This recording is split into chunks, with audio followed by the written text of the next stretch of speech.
Merhabalar. Bugün size evin en sevdiğim köşesinden, zamanında çok keyif alarak yaptığım heykellerimden bahsetmek istedim. Ötekiler isimli serili heykel serimizde bir tane büyük, bir tane de küçük olmak üzere iki farklı model çalıştım. İlk önce birazcık teknik olarak size bu heykelin yapım aşamalarını anlatmak istiyorum. Bu heykelleri çamurla çalıştım. Ve altında tabii ki konstrüksiyonu vardı. Akabinde bunların kalıpları alındı. Kalıp alındıktan sonra da kompozit malzeme döktürdüm. Ve kompozit malzemenin üzerine de bakır kaplama yaptırdım. Bakır kaplama yaptırmamın sebebi de bakır malzeme olarak bronzun patinesinde yaptığımız bütün kimyasalları esasında alan ve aynı şekilde bronz gibi tepkimeye girebilen bir malzeme.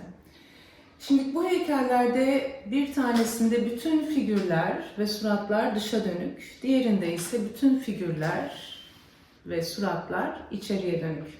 Ötekilerle ilgili açıkçası birazcık düşündüğünüz zaman hayatımızda ötekileştirdiklerimiz, öteki olarak baktığımız birçok insan ve alan görüyoruz. Bu tabii dünyanın varoluşundan itibaren böyle gelmiş, böyle gidiyor maalesef ama biz bazen insanlık olarak kendi adımıza en azından bazı şeylerin farkına varabilmeyi hedeflemeliyiz diye düşünüyorum.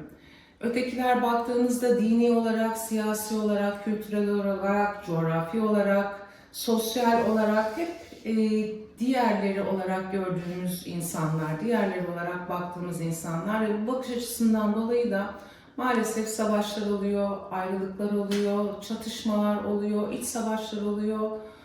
Ta 16. yüzyılda Fransız zamanına baktığınız zaman azınlıklar var, aristokratlar var. Esasında hep ötekiler var. Yani bakış açımız farklı olan herkese biz öteki olarak bir isim takıyoruz. Çünkü bizlerin esasında bir kimliği var ve bu kimliği yaşatmaya çalışıyoruz.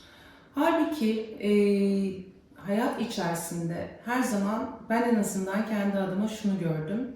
Öteki olarak baktığımız, öteki olarak yargıladığımız, öteki olarak değerlendirdiğimiz herkesle bir noktada bir araya geliyoruz. Ve bazı zamanlarda da el ele vermemiz gerekiyor.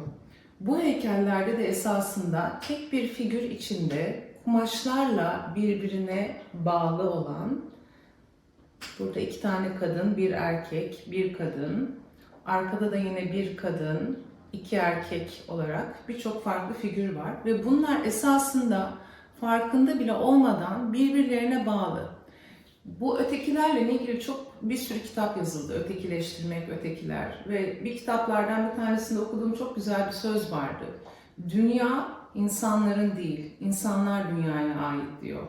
Bunun biz farkına varabildiğimiz noktada diğerleri olarak, ötekiler olarak baktığımız herkes de esasında barış içerisinde, sulh içerisinde yaşayabileceğimizi görürüz. Ama maalesef sınıf farkından dolayı ötekileştirdiğimiz diye tabir ettiğimiz durumlardan dolayı hep kendimizi daha üstün görmek, daha farklı görmek, diğerlerini belki de kötülemek. Düşünün kime göre kötü, kime göre iyi, kime göre doğru, kime göre yanlış. Hepimiz aynı yerden geliyoruz ve esasında bu heykellerde de hep bunu anlatmaya çalıştım. Hepimiz aynı yerden doğuyoruz, aynı yerden geliyoruz ve aynı yere gidiyoruz, toprağa gidiyoruz.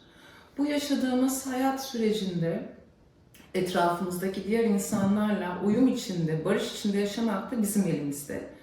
Ve öyle veya böyle mutlaka bir noktada yollarımız kesişiyor. Beğenmesek de, istemesek de kesişiyor.